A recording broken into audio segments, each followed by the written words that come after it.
好像一个趋势和规律吧。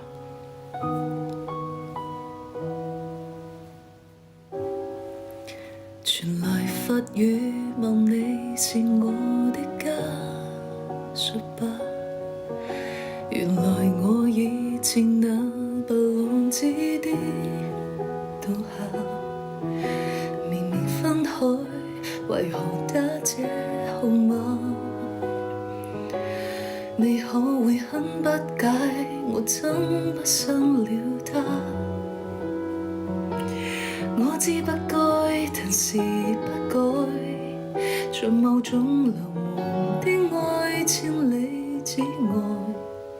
連氣味是已在，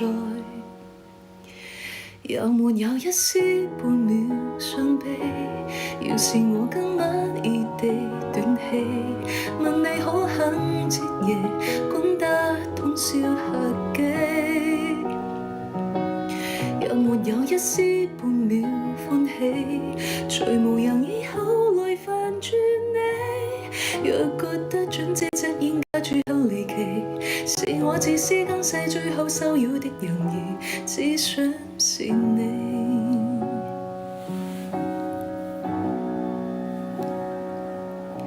誰聯絡你讓我最貌並尊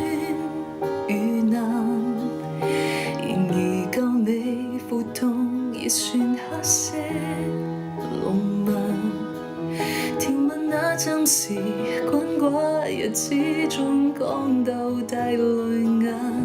誰料情感無常，這假是太簡單，你有沒有一絲半秒傷悲？要是我今晚異地斷氣，問你可肯徹夜管得通宵客機，有沒有一絲半秒歡喜？隨無人以口來獻骨獻伴你，若覺得準這隻面架住後離奇，是我自私今世最好羞擾的人兒，只想是你，必須是你，很想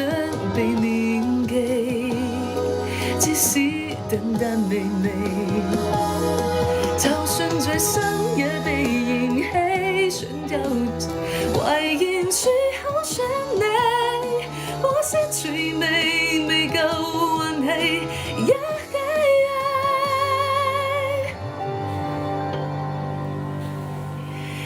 有沒有一絲，要是我今晚話到嘴邊打住，周邊陌路人純有幻想是大忌，這號碼應該存念於手機，就算是夜被最騷擾你，若覺得準這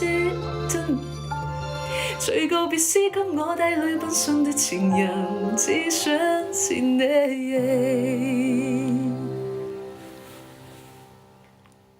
好久沒唱這首歌了，緊急聯絡人。